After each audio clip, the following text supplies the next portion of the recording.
नमस्कार, AB star news देख रहे हैं आप और मैं हूं आपके साथ सोहन सिंह। वक्त उछला है देश लाइव का, जिसमें बात करेंगे तमाम अहम खबरों की। शुरुआत करेंगे रामनवमी के दिन हुई हिंसा की खबर के साथ में। दरअसल रामनवमी के दिन हिंसा की खबरें सामने आई थी, अलग अलग राज्यों में हिंसा देखने को मिली थी, जिसके बाद अब इस मामले में पुलिस का एक्शन जारी है। जानकारी के मुताबिक अब तक गुजरात, मध्य प्रदेश और महाराष्ट्र में करीब 130 लोगों को गिरफ्तार किया जा चुका है। वहीं मध्य प्रदेश में हिंसा में शामिल आरोपियों के घरों और दुकानों को भी जमींदोज कर दिया गया है। रविवार के दिन रामनवमी जुलूस के दौरान हिंसा की खबरें सामने आई थी। असामाजिक तत्वों ने रामनवमी के जुलूस पर पथराव किया था। मिली जानकारी के मुताबिक मध्य प्रदेश में 84, गुजरात में 39 और मुंबई उपनगरीय इलाकों में 7 लोगों को गिरफ्तार किया गया है। एमपी के खरगोन और सेंधवा में कर्फ्यू लागू है। यहां बुलडोजर और जेसीबी से हिंसा में शामिल आरोपियों के कम से कम 50 घरों और दुकानों को तोड़ा गया है। बता दें कि रविवार को हुई हिंसा में खरगोन एसपी सिद्धार्थ चौधरी और 5 अन्य पुलिसकर्मियों समेत कम से कम 27 लोग घायल हो गए थे। ओडिशा के जोड़ा शहर में सोमवार दोपहर को 2 समुदाय में झड़प के बाद हालात तनावपूर्ण हो गए थे। इस दौरान कुछ नागरिकों और पुलिसकर्मियों के घायल होने की भी खबर है। स्थानीय प्रशासन ने जोड़ा में धारा 144 लागू कर दी है।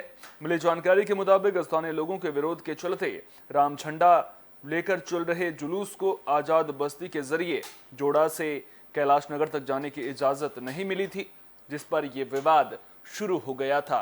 सवाल उठता है कि आखिर धर्म के नाम पर इस तरह की हिंसा कब तक होती रहेगी, क्योंकि धर्म के नाम पर जो ये नफरत फैल रही है, इस पर अंकुश लगना बेहद जरूरी है। भगवान राम के नाम पर अगर पथराव, हिंसा, आगजनी, इस तरह की तस्वीरें देखने को मिलेंगी तो फिर सवाल कई सारे खड़े होते हैं और इन सवालों का जवाब तलाशना बेहद जरूरी है।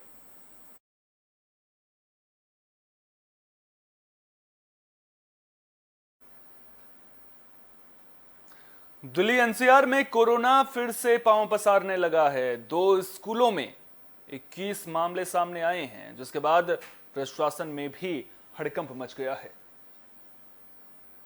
गाजियाबाद के स्कूल में 5 छात्रों के पॉजिटिव मिलने के बाद अब नोएडा के सेक्टर 40 के एक स्कूल में 13 छात्र और 3 शिक्षक कोरोना पॉजिटिव पाए गए हैं। स्कूल ने संक्रमित छात्रों और शिक्षकों के लिस्ट के साथ ही उठाए गए कदमों की जानकारी स्वास्थ्य विभाग को भेज दी है। साथ ही स्कूल को 17 अप्रैल तक बंद कर दिया गया है और ऑनलाइन पढ़ाई शुरू करा दी गई है। स्कूल खुलने के बाद कोविड टेस्ट के आधार पर ही छात्रों को बुलाया जाएगा। स्कूल प्रबंधक राजीव गुप्ता ने कहा कि उनकी प्राथमिकता छात्रों की सुरक्षा है, जिसके लिए हर संभव कदम उठाए जाएंगे। वहीं स्कूल में कोविड मामले सामने आने के बाद अभिभावकों की चिंता भी बढ़ गई है। वे अभी से ही ऑनलाइन क्लास शुरू करने की मांग करने लगे हैं। इसके अलावा बच्चों की जांच और सुरक्षा को लेकर भी सतर्कता बढ़ गई है। तो अब स्कूलों में जिस तरह से कोरोना फैल रहा है वो कहीं ना कहीं चिंताजनक है, क्योंकि बच्चों की सुरक्षा कहीं ना कहीं सबसे पहली प्राथमिकता है। लेकिन अगर स्कूल में इस तरह से केसेस सामने आएंगे तो फिर बच्चों की पढ़ाई कैसे होगी, ये सबसे बड़ा सवाल है। और जिस तरह से ये मामले सामने आ रहे हैं, उसके बाद क्या बच्चे स्कूलों में सुरक्षित हैं, ये भी सवाल कहीं ना कहीं लोगों के जहन में होगा। यही वजह है कि अभिभावक ऑनलाइन क्लासेस की मांग पर जोर दे रहे हैं। दरअसल जब ओमिक्रॉन सामने आया था तो वो इतना घातक साबित नहीं हुआ था, हालांकि उसका प्रसार तेजी से हो रहा था। जो गंभीर मामले हैं वो ज्यादा सामने नहीं आ रहे थे, और अब जिस तरह से कोरोना के मामले एक बार फिर से सामने आ रहे हैं वो कहीं ना कहीं चिंता बढ़ाने वाला है।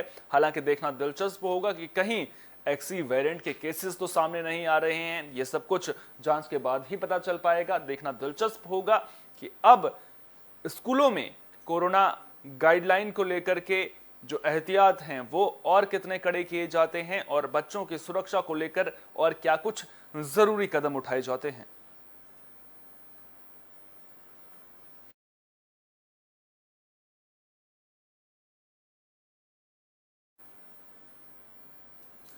झारखंड के देवघर में त्रिकूट रोपवे हादसा हुआ था। रविवार को 48 लोग ऊपर फंस गए थे, जिसके बाद बचाव का काम लगातार जारी है।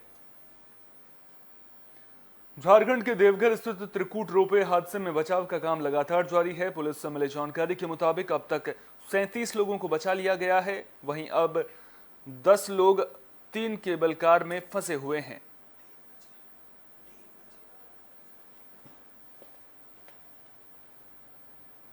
और जो खबर ताजा जानकारी मिल रही है उसके मुताबिक अब सिर्फ 3 लोगों का रेस्क्यू किया जाना बाकी है।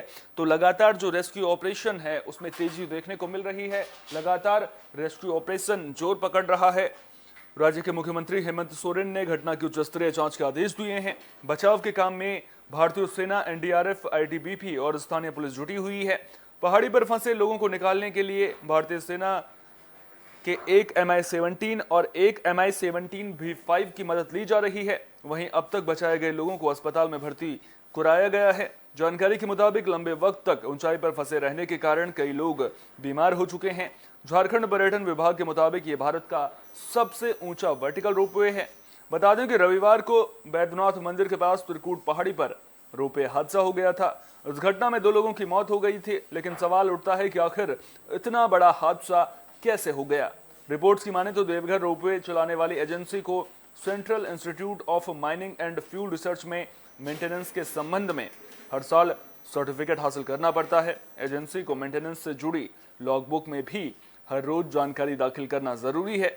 इसके अलावा संचालित होने से पहले सुबह रोपवे के हर एक चक्के की जांच भी होती है। इतनी सावधानियों के बाद भी हादसे ने सुरक्षा को लेकर चिंताएं बढ़ा दी हैं।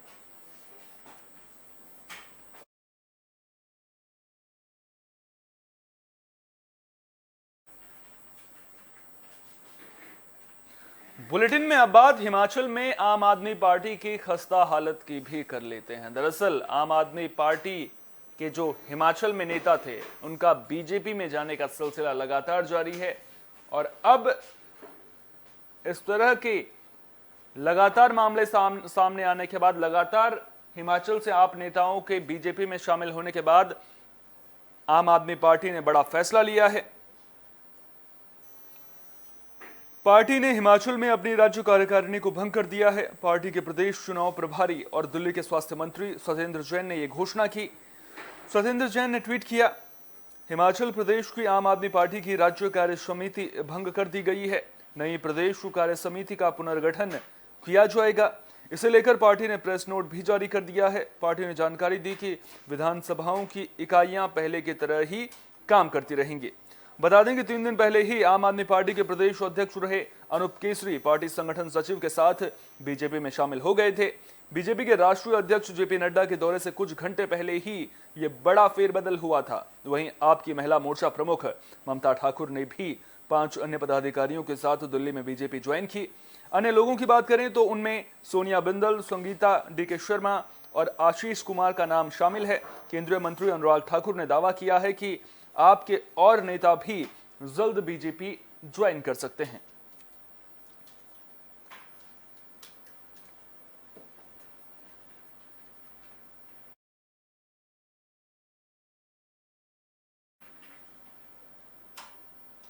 बुलेटिन के आखिर में बात आंध्र प्रदेश के श्रीकाकुलम में हुए ट्रेन हादसे की कर लेते हैं। दरअसल यहां ट्रेन की चपेट में आने से 5 लोगों की मौत हो गई। श्रीकाकुलम जिले के बटवा गांव में यह हादसा हुआ है। वहीं इस घटना में एक अन्य यात्री गंभीर रूप से घायल हुआ है, जिसे इलाज के लिए अस्पताल में भर्ती किया गया है। रेलवे और स्थानीय पुलिस मामले की जांच कर रही है। इस दुर्घटना पर आंध्र प्रदेश के सीएम वाईएस जगनमोहन रेड्डी ने दुख जताया है। प्रत्यक्षदर्शियों से मिली जानकारी के मुताबिक यात्री गुवाहाटी एक्सप्रेस ट्रेन में यात्रा कर रहे थे, तभी उन्हें ट्रेन से धुआं निकलता दिखा, जिसके बाद उन्होंने ट्रेन खींच दी। इसके बाद वे ट्रेन से उतरकर ट्रैक पर खड़े हो गए। तभी दूसरी ओर से आ रही एक कोणार्क एक्सप्रेस ने उन्हें कुचल दिया। मृतकों में से 2 असम के रहने वाले थे। वहीं बाकी मृतकों की शिनाख्त की जा रही है।